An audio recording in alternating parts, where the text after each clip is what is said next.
auteurs, merci au festival de nous permettre d'être partenaires avec eux. Voilà, c'est la deuxième année de suite. Voilà, sur une thématique, nous aussi, qu'on porte à la librairie avec les ouvrages des auteurs et puis quelques ouvrages de notre fonds. Donc, ravi de pouvoir organiser ça avec vous. Voilà. Merci beaucoup. Merci. Merci. Bien, alors, on va remercier nos invités. On va dire un petit mot tout à l'heure. Je vous remercie d'être venus. Voilà.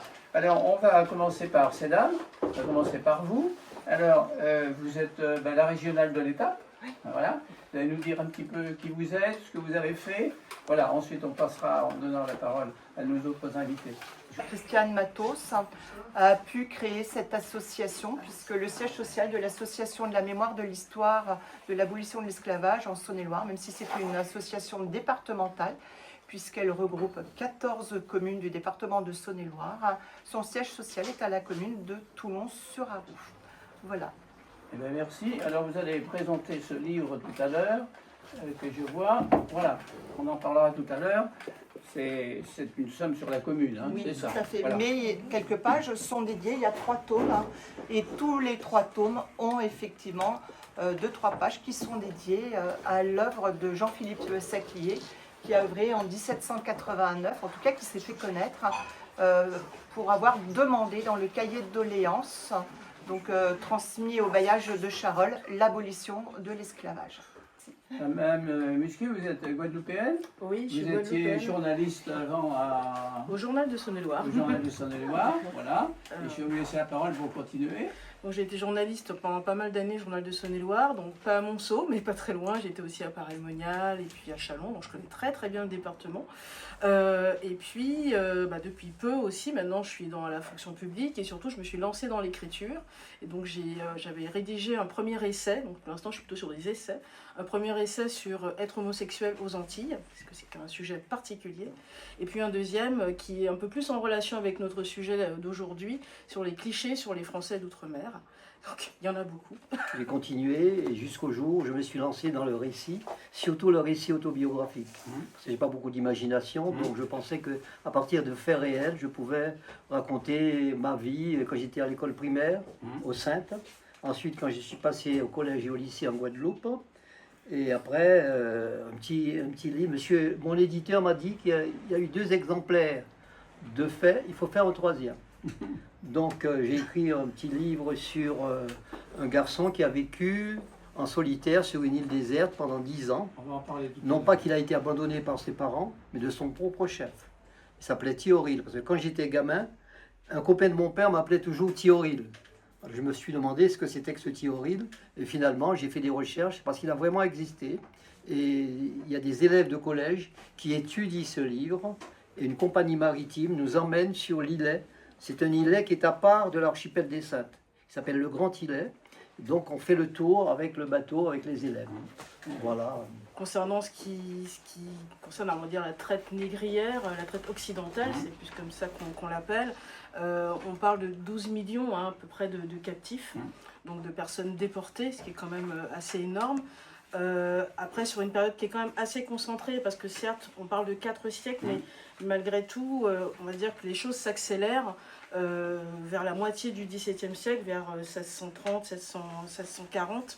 Et ensuite, effectivement, le XVIIIe siècle, c'est vraiment l'apogée vraiment de la traite transatlantique, où effectivement des bateaux, en tout cas les Portugais, les Français et les Anglais en particulier, sont les principaux pays esclavagistes, se rendaient dans les différents pays d'Afrique pour aller capturer, hein, c'est vraiment ça, hein, prendre vraiment femmes, enfants, hommes, et ensuite faire ces fameuses traversées qui sont souvent mortifères, parce que beaucoup mouraient dans les bateaux, dans les cales des bateaux, parce que les conditions étaient absolument inhumaines, hein. On imagine toutes ces personnes entassées, qui sont recroquevillées, qui sont entravées, qu'on faisait sortir de temps en temps. On appelait ça la danse sur les bateaux, pour qu'ils puissent de temps en temps avoir un peu les muscles qui se détendent. Mais après, voilà, on les nourrissait avec comment dire, des choses pas forcément extraordinaires. Et puis surtout, certains ont essayé de se suicider, certains se sont jetés à l'eau, certains ont essayé aussi d'essayer de rejoindre aussi leur terre, ce qui était la plupart du temps impossible. Et ensuite, une fois arrivés sur les Amériques, essentiellement, le Brésil a aussi été une grosse terre qui a reçu beaucoup de captifs, les Amériques, les îles, donc les actuelles Guadeloupe, Martinique, Saint-Domingue, Haïti, la liste est longue, mais tous ces territoires qui ont vu arriver tous ces captifs qui étaient là pour travailler, et travailler durement sur les champs de coton, sur le sucre. Parce qu'à cette époque-là, la consommation de sucre explose, ils découvrent tout de suite cette saveur, et puis le coût humain qui est face à ça est absolument abominable, et donc ça reste vraiment quelque chose de... C'est pour ça qu'aujourd'hui c'est considéré comme un crime contre l'humanité, et ça on ne peut pas dire le contraire. Le pape Alexandre VI, qui a décidé que... C'est lui qui a décidé, parce que les Espagnols et les Portugais se disputaient les terres. Alors, le pape a décidé que tout ce qui était à l'ouest, c'est-à-dire les Amériques, ça serait l'Espagne, et tout ce qui était à l'est, y compris l'Afrique, ça c'est le Portugal. Voilà. Il considérait que c'était une terre nulle, c'est-à-dire qu'elle appartenait à personne. Voilà. Mais alors, sur la traite, je crois qu'il faut qu'on le précise aussi. Il y a des Africains qui prenaient d'autres Africains et les vendaient. Alors, c'était soit suite des conflits de tribu à tribu, soit des conflits de roi à roi. Mais il y avait aussi au Sahara les Arabes qui avaient des esclaves depuis c'était de leur coutume. Donc c'est aussi important tout ça. Oui, on peut dire qu'il y avait trois traites, la traite arabo-musulmane, enfin en tout cas orientale, la traite intra-africaine, alors sur laquelle effectivement on a beaucoup moins d'éléments parce que les sources sont beaucoup plus faibles, même s'il y a des disputes là entre les historiens sur le nombre effectivement de personnes concernées. Ils parlent de 17 millions, mais ça reste encore des hypothèses. Mais effectivement, comme l'a dit Claude Thomas, on est plutôt sur des... Parce que la notion d'Afrique, elle n'existait pas à l'époque. On n'était pas forcément des Africains, c'était des ethnies qui s'affrontaient. Et donc, c'était des guerres, effectivement, entre ethnies. Et ceux qui étaient vendus, c'était des prises de guerre. On était plus dans cette vision des choses. Et puis, effectivement, la traite occidentale qu'on vient d'évoquer. Mais j'ai une petite anecdote à ce sujet, parce que les esclaves pouvaient acheter leur liberté, tout au moins vers la fin. Ah oui, vers la fin, oui. Et mon arrière-arrière-grand-père, qui était originaire de Béziers, est arrivé en Guadeloupe en 1839, et il a été maire dans la commune dont je suis originaire, et il a dû intervenir auprès des ministères intéressés pour la libération d'un esclave. Ça s'est passé 2 ans avant l'abolition. Ah oui. 1848, donc ça Oui. s'est passé en 1800, Oui. voilà, 2 ans avant. Donc il a fait une intervention auprès du ministère qui était chargé, on ne disait pas les Outre-mer, on ne disait même pas les colonies, je ne sais pas comment ça s'appelait à l'époque, des territoires d'outre-mer, etc. C'était le ministère de la Intervenir pour avoir, le ministère de la colonie. voilà, pour avoir une subvention pour permettre à l'esclave d'acheter sa liberté. Alors maintenant, je crois qu'il faut qu'on parle de l'esclavage. Parce qu'on pense que les esclaves, ils attendaient que ça se passe. Pas du tout. Voilà, pas du tout.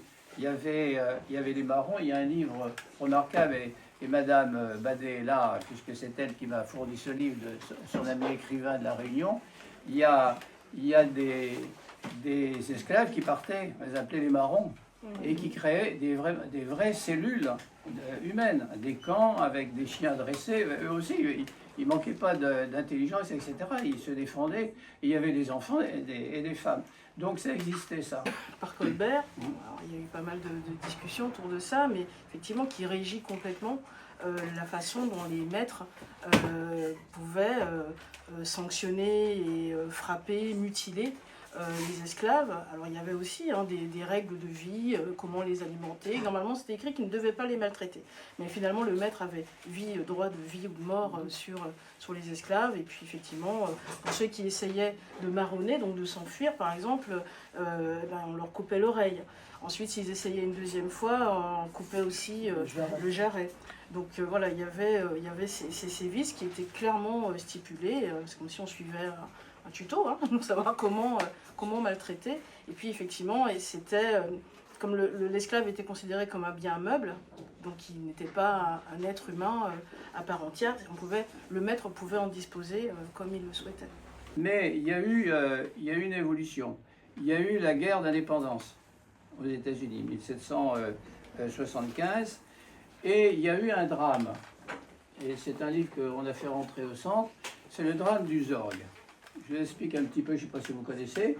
C'est un bateau négrier, et il était à la dérive. Et ils se sont aperçus qu'ils allaient manquer d'eau, et ils allaient manquer de nourriture. Donc ils ont jeté les esclaves, il y en a 200 et quelques, ils ont jeté à la mer. Et le capitaine, qui était l'ancien médecin, qui était capitaine, quand il est arrivé en Angleterre, c'était un négrier anglais, a demandé des compensations à la couronne. Et ça a fait un tel scandale que c'est à partir de ce moment-là, enfin c'est ce que disent les historiens, qu'il y a eu une prise de conscience.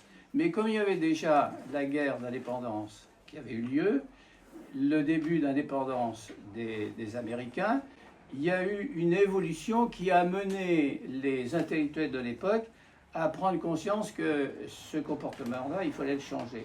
D'où en France, quelqu'un que vous connaissez bien, c'est Lamartine, puisqu'il est notre département, qui a créé une société contre l'esclavage. Voilà. Donc à Mâcon. L'abolition de l'esclavage, c'est aussi un long processus. Il n'y a pas eu juste des esclaves pris et ensuite abolition. Non, ça a été vraiment, effectivement, des marrons. Il y a eu beaucoup de révoltes d'esclaves qui empoisonnaient, par exemple, le bétail, qui incendiaient, qui essayaient de se libérer, parce que ça fait partie même de l'essence même de l'être humain, qui ne veut surtout pas être entravé. Donc il y avait déjà beaucoup de choses auprès même des esclaves, et ça c'est important aussi de le savoir et de l'entendre, parce qu'on a l'impression qu'il ne s'est rien passé. On peut parler de la révolte aussi à Saint-Domingue, qui a été vraiment aussi ce qui a aussi lancé les choses au niveau de l'action abolitionniste en France, mais il y avait aussi, même au niveau des intellectuels européens, ça commençait déjà, même dans les années, même au tout début, à la fin du XVIIe siècle, il y avait quand même aussi des intellectuels européens qui s'insurgeaient et qui disaient ce n'est pas possible, on ne peut pas faire ça à des êtres humains, parce qu'il y avait aussi cette considération-là. Mais effectivement, il y a eu cette fameuse révolte de Saint-Domingue qui a abouti à l'indépendance de l'île en 1700 d'Haïti, en 1793, je crois. Et puis, il se trouve que, en France aussi, on vit des choses qui sont très mouvementées à ce moment-là. Et au moment où cette première république apparaît, en fait, un de ses premiers décrets, c'est aussi de décréter l'abolition de l'esclavage en 1794. Puis il y en aura une deuxième, parce que c'est un peu la spécificité française, c'est qu'on en a deux. mais voilà, c'est très résumé, mais en tout cas, ça a été les premiers jalons aussi. Ce livre-là qui est remarquable, c'est un chercheur américain, permet de montrer que effectivement l'occupation des Européens était un désastre pour ces peuples-là, les peuples autochtones qu'on appelle. Voilà, je crois qu'il fallait dire un petit mot. Alors on parlait de l'abolition de l'esclavage, donc officiellement c'était fait, mais après il faut que ça rentre dans les mœurs. Ce qui est toujours un peu étonnant quand on lit tout ce qui concerne la traite en général, là on parle d'humain, parce qu'il s'agit bien d'humain, mais effectivement, il faut se remettre aussi dans un contexte où on parle de commerce. Effectivement, là, ce qui est souvent mis en avant, c'est des questions d'argent, d'indemnité, de combien ça va nous coûter, de combien ça va nous rapporter. Et c'est vrai que là, maintenant, on essaye de remettre vraiment l'humain au centre du sujet. Mais quand vous lisez, on va dire, des textes très, qui expliquent aussi toute cette toute cette époque, tout ce qui s'est passé, on est vraiment sur du commerce pur et dur. Et là, effectivement, on fait abstraction totalement de l'humain. Et tout à l'heure, vous parliez du génocide des Amériques. On pourrait aussi citer tous ces Caraïbes, et Arawak, notamment, voilà, qui ont été totalement exterminés. Parce que, effectivement, quand Christophe Colomb et ses équipes sont arrivés sur les îles et commençaient aussi à exploiter ces territoires, il y avait des révoltes de la part des Caraïbes, puisqu'ils étaient chez eux. Hein. Et donc, à un moment, ils se sont dit, ben voilà, on va les exterminer parce que ça nous embête. Voilà. Et donc, à partir de là, on a fait venir, effectivement, des Africains. Et puis arrive la loi Taubira, qui est aussi importante, le 10 mai 2001. Alors, on va dire peut-être un petit mot sur la loi, qui est importante, parce que c'est vraiment une autre étape.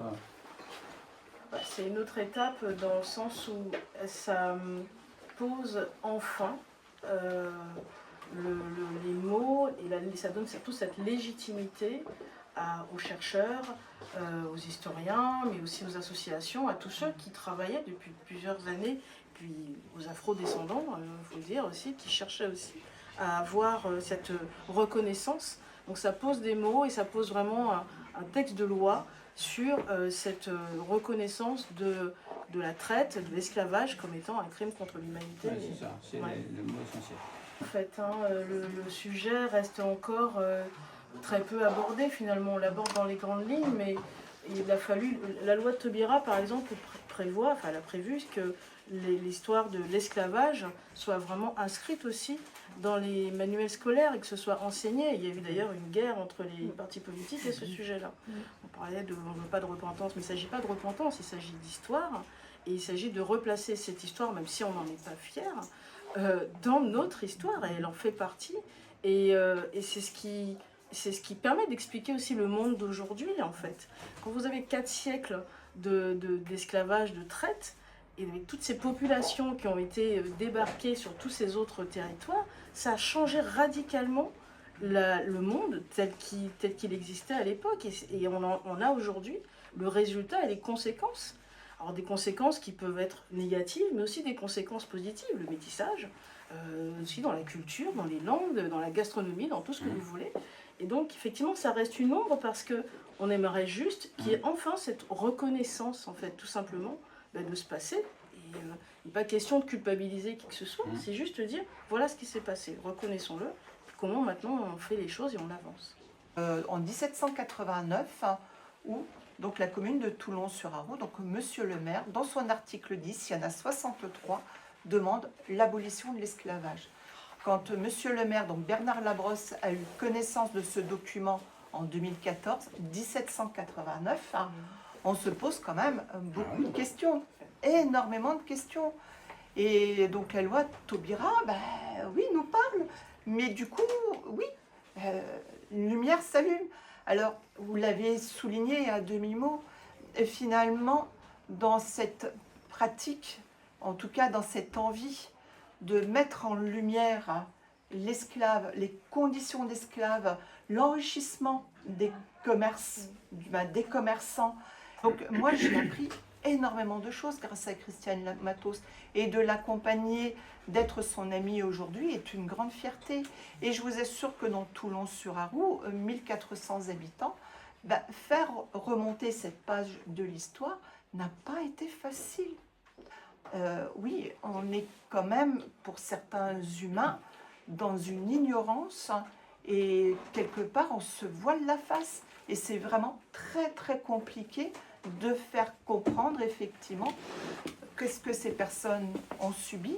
Quand je me rends avec Christiane en Martinique et en Guadeloupe, on s'aperçoit que les traumatismes sont énormes. Et c'est quand même encore surprenant qu'au XXIe siècle, on ne se pose pas la question et qu'on n'écrive pas noir sur blanc, tout simplement que cette page, elle a existé, qu'on l'enseigne aux enfants dans les livres d'histoire et que nous, en tant qu'adultes, on ne se mente pas, on ne soit pas hypocrite et qu'on se dise tout simplement, oui, des personnes ont été réduites à l'esclavagisme pour pouvoir permettre à d'autres personnes à s'enrichir.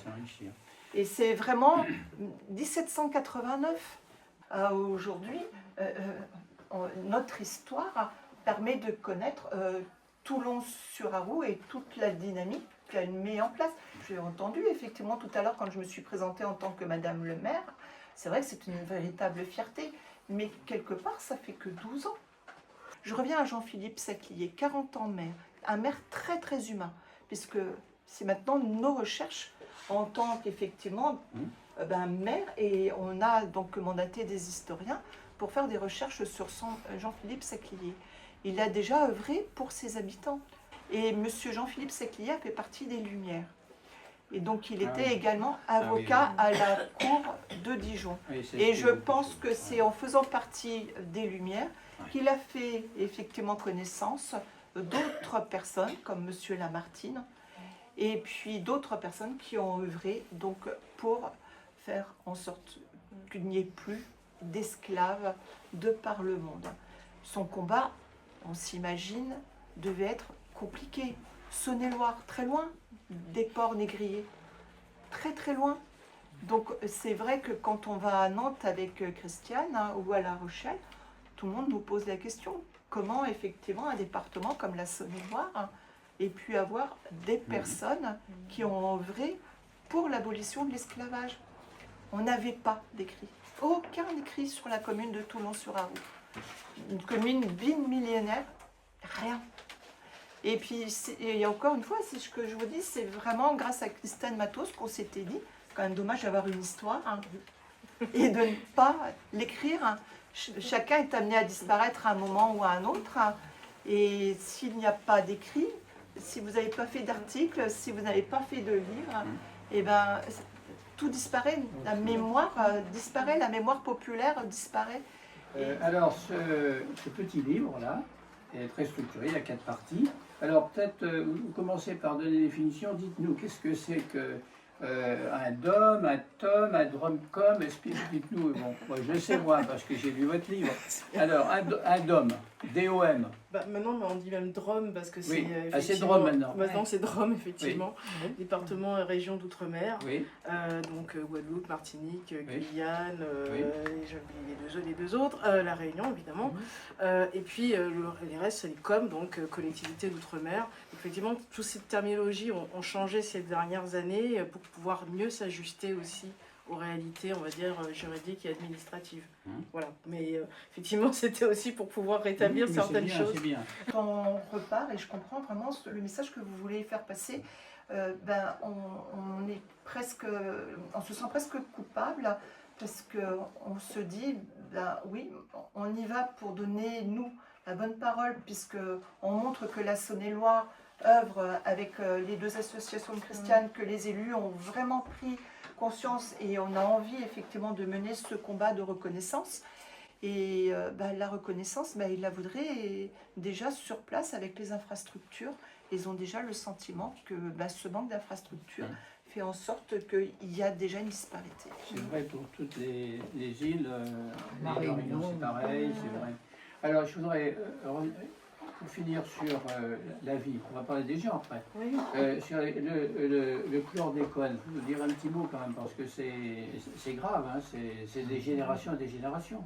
C'est des générations qui sont touchées, effectivement c'était ce pesticide qui arrosait en fait les cultures de bananeraies et puis qui a été interdit très tôt en fait dans l'Hexagone, mais puis qui a été prolongé pendant près de 14 ans je crois encore dans les Antilles, et qui aujourd'hui a aussi empoisonné les sols et puis vient aussi empoisonner nos sangs. Parce qu'effectivement, on voit qu'il y a des taux de cancer, notamment de la prostate ou d'autres formes de cancer, qui se sont particulièrement développés sur ces territoires. Et puis, je pense que si on faisait tous un test sanguin, on verrait qu'on a tous encore du chlordécone dans nos veines, quoi. Donc c'est un vrai problème de santé publique, en fait, pour nos territoires. Alors, maintenant, on va parler des clichés sur les champs.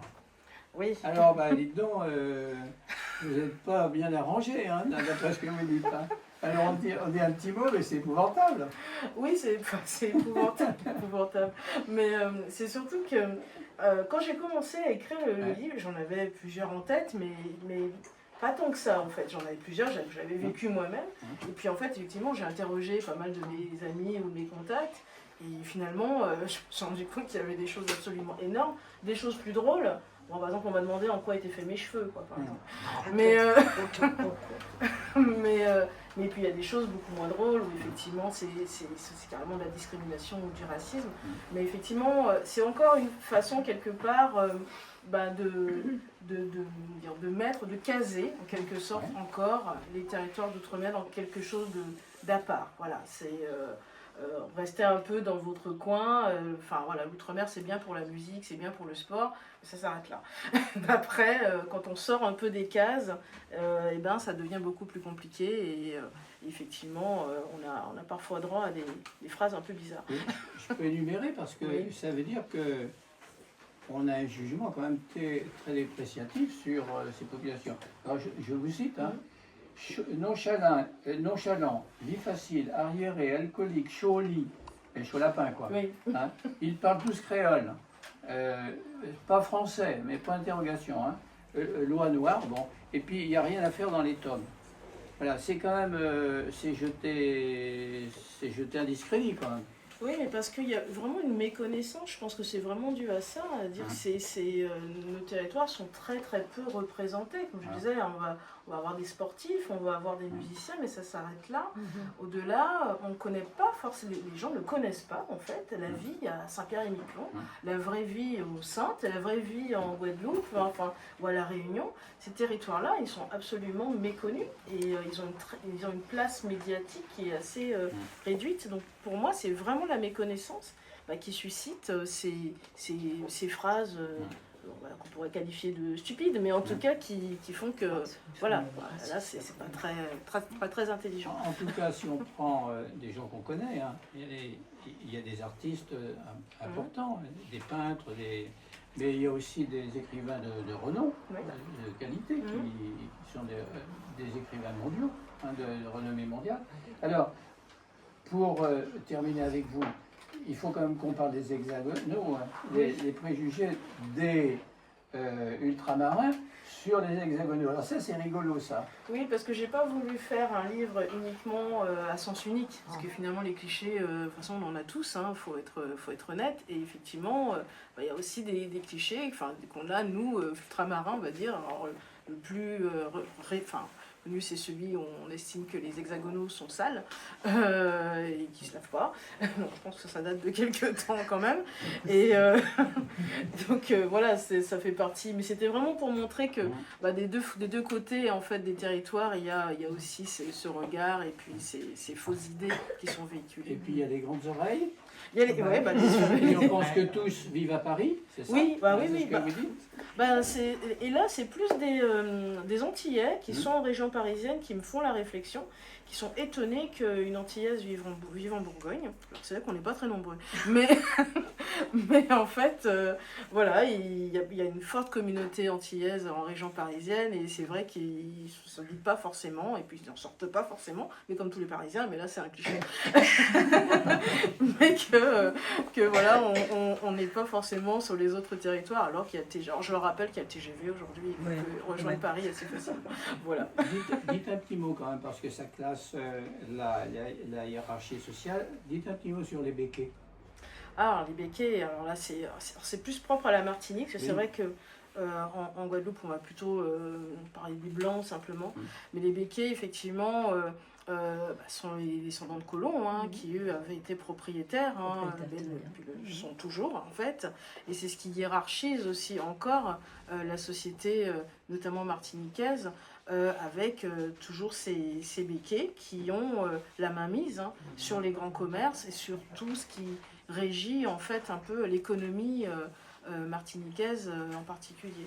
Donc ça vient aussi encore, c'est toujours cette réminiscence de se passer de cette histoire et qui fait qu'il y a des choses qui ne sont pas réparées en fait. Pour casser ce système. C'est ça, exactement. Voilà, alors son livre et puis ce livre-là et l'autre sur l'homosexualité sont là. Donc ceux qui vont en acheter tout à l'heure, il y aura la signature. Voilà, alors on va passer à vous, Monsieur Joyeux. Alors, j'ai lu avec beaucoup d'intérêt vos deux livres. Alors, vous avez tracé l'histoire d'un Robinson. Mais un Robinson qui a un handicap, mais qui est intelligent. Dites-nous un petit mot sur ce personnage. Avant de parler de ça, si vous permettez, je vais faire une petite remarque à propos de la mémoire. Oui. Il y a quelque chose qu'on a oublié. C'est après l'abolition de l'esclavage, en 1848, on a fait venir des Indiens. C'est vrai. Ah, Les exact, Indes. oui, oui. C'est vrai. Mais avant de les envoyer dans les plantations, on les faisait passer par une sorte de structure pour éviter les maladies. Chez nous, par exemple, dans mon île, dans l'île où je suis né, il y a un lazaret qui recevait des Indiens, donc, mais certains d'entre eux ne voulaient pas repartir sur les plantations. Et il y en a quelques-uns qui sont morts sur l'îlet en question, dont il y a un monument aux morts actuellement avec les noms qu'on retrouve. Première remarque. Deuxième remarque à propos de préjugés. Dans mon île, il y a une majorité de personnes de race blanche, disons, d'origine européenne. L'île d'à côté, c'est l'inverse. Parce que la nôtre, elle était plus maritime. Ce sont des marins, des guerriers qui sont venus installer des forts, etc. Alors qu'à Terre-de-Bas, ces deux îles, il y en a une qui s'appelle Terre-de-Haut et Terre-de-Bas. Ok, l'archipel des Saintes. À Terre-de-Bas, c'est plutôt d'origine africaine.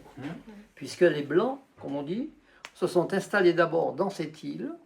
Et comme ils avaient des plantations, ils ont fait venir des esclaves de Guadeloupe pour travailler dans les terres. Après l'abolition, donc, il y a eu les Indiens qui sont venus. Actuellement, c'est un mélange, même les deux îles actuellement, c'est mitigé, quoi, disons. C'est, comment appelle-t-on ça, le métissage. Très heureux. Moi, quand j'étais à l'école, dans les années 50, nous étions, nous les Blancs, des Saintes, les Belges de la Guadeloupe. Des copains guadeloupéens, noirs, nous considéraient comme moins que rien. On n'avait pas de voiture, on n'avait pas d'électricité, on n'avait pas l'eau courante, on était des arriérés. Oui, oui, bien sûr. Et moi, personnellement, je n'ai pas tellement souffert de ça, mais beaucoup de mes camarades de l'époque rapportent des événements comme ça, ils ont été maltraités, entre guillemets. Vous le dites là-dedans. Voilà. Vous le dites là-dedans. Une autobiographie d'enfant. Enfin, Et dans ce livre-là, pour venir à mon premier récit, Fragment d'une enfance saintoise, j'ai commencé par la poésie. J'ai commencé par la poésie parce que de la classe des quatrièmes... C'est un livre, on va lire Voilà. un petit extrait à la fin. C'était pas le premier. Hein. Oui. Et finalement, je me suis lancé vers le récit et j'ai commencé par l'autobiographie parce que, comme j'ai pas beaucoup d'imagination, j'ai pris des faits réels pour les raconter dans mon histoire. Donc, ça s'appelle Fragment d'une enfance saintoise. Et par exemple, un petit événement, on n'avait pas le droit de parler le créole. Mais je pense que c'était pareil en France. Ah, oui, oui, oui. Les maîtres, c'était pas des métropolitains. Oui, oui. À l'époque, c'était que des Antillais. Des gens de la Désirade, des gens de la Marie-Galante ou de Guadeloupe. Et nous, on était astreints à parler le français. Moi, j'ai appris le français à l'école. C'était interdit de parler le créole et on avait une punition. Oui, oui.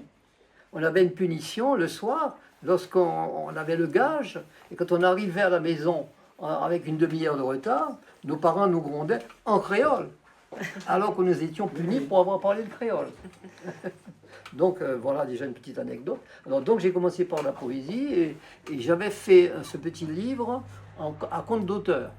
Et un jour je me suis dit tiens j'ai fait la connaissance de Monsieur Charbonnier, je lui ai envoyé le manuscrit et il a accepté de le publier. Mais voilà. Je raconte pas mon adolescence, mon enfance à Terre-de-Haut, en tant qu'écolier. Et le deuxième volet, mon enfance comme mon adolescence, non pas celui-là, l'autre, ça s'appelle Les Mendiers du Galion, parce que le collège où j'étais était sur une colline, et en dessous, il y a la rivière Galion. Et comme il y a des événements, et autour de la rivière, il y avait des manguiers, bien entendu. Et comme il y a des événements qui se sont passés là, j'ai appelé le livre Les Manguiers du Galion. Voilà. Par contre, pour le Thiorile, voilà celui-là, l'enfant sauvage du Thiorile, c'est un enfant qui a existé réellement. Et je disais au début, je ne sais pas si c'est à vous ou si c'est à tout le monde, quand j'étais gamin, mon père qui était charpentier de marine avait un copain qui travaillait avec lui. Et chaque fois qu'il me voyait, il me disait « Alors Thiorile !» Alors Thiorile, mais moi j'étais gamin. Ti, ça veut dire petit. Ti, ça veut dire petit. Oui, voilà, parce que son père s'appelait Auril, et comme le fils s'appelait Auril aussi, on l'appelle Thiorile. Je ne sais pas si en France, ça existe, cette façon de dire. Non, pas pour un prénom. On va dire petit, quoi. Ouais, tu dis un petit Mais on met pas le prénom derrière. Voilà. Donc je me suis renseigné pour savoir en grandissant. Et comme M. Charbonnier, mon éditeur, C'est le nom, comme il est. et il m'a dit, vous avez fait 2 livres, maintenant il faut faire un 3e.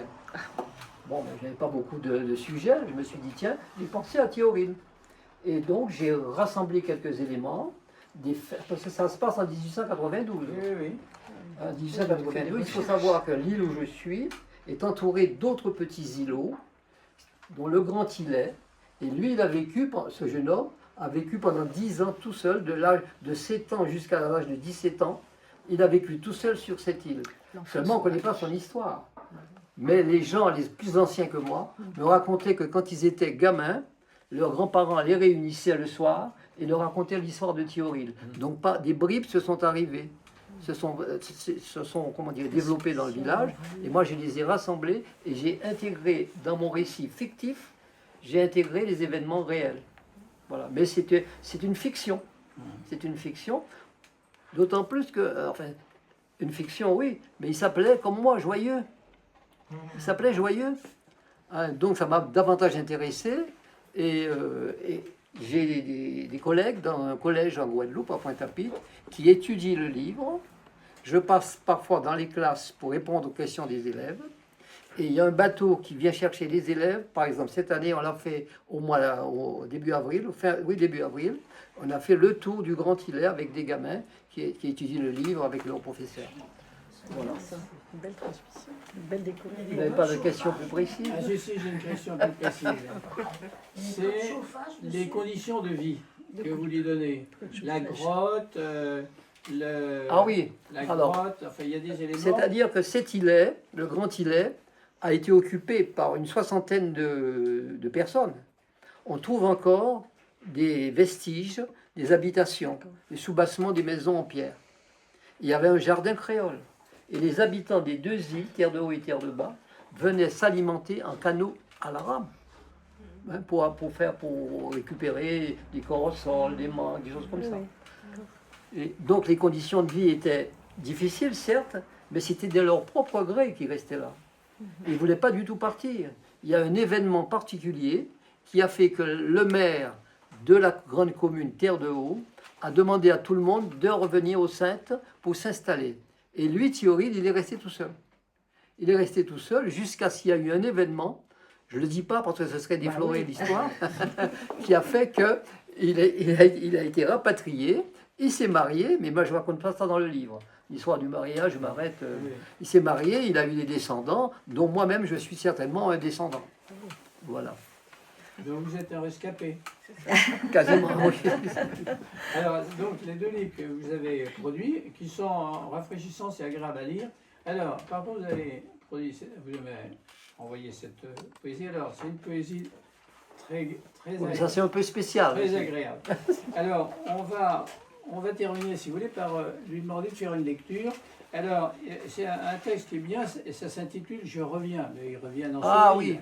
Alors, oui, je vais vous demander de il y a le une lire. histoire. Je vais demander de le lire si vous voulez. Oui. Voilà, il y a 2 petites pages. Voilà. Si ça vous ennuie pas, C'est-à-dire on que terminera là-dessus. Hein, voilà, je vous le donne. Merci. Voilà. Alors, cette poésie, enfin, cette série de poèmes, la première partie en tout cas, je les ai écrits lorsque je suis revenu en Guadeloupe, après un séjour de 15 années en Bourgogne, justement à Paray-le-Monial. Donc, voilà le texte. Alors, on vous écoute. Je reviens. Il y a un titre, non? Non, il n'y a pas de titre. Oui. Donc, je reviens. Peu m'importe le passé, les ans, les heures perdues. Je reviens à la source du nouvel avenir. Peu m'importe les jours en aller, les nuits sans mémoire. Je reviens. Je reviens. La mer me reconnaît comme son enfant prodigue. Je suis blanchi de mes errements, couronné d'écume foisonnante. Oublié mes oublis, effacé à jamais les regrets et les serrements de cœur. Nostalgie, tu n'es plus. Je reviens.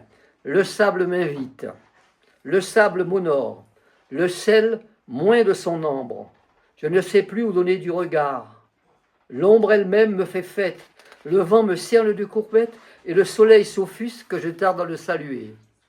Je reviens au pays des fantasmes futurs. J'ai semé à la vague des souvenirs qui ne germeront pas, hiver lointain, fondus en stérile compost, images surannées d'un séjour bien plus qu'imaginaire. Je reviens. Les feuilles m'ouvrent leurs fenêtres. La lumière me fait une ovation. C'est la congratulation générale de toutes ces choses que je n'ai jamais quittées. Vous voyez pas?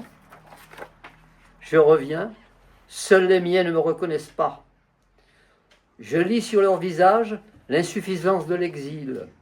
Dans leurs yeux oublieux, je lis l'écaille de l'absence.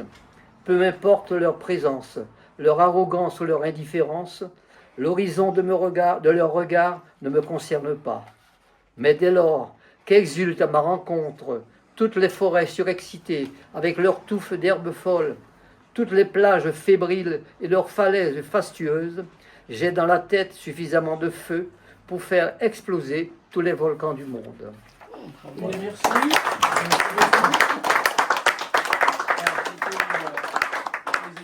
Alors écoutez, notre rencontre s'achève. Je vais remercier nos trois invités et je vais demander les applaudir parce que c'était très intéressant.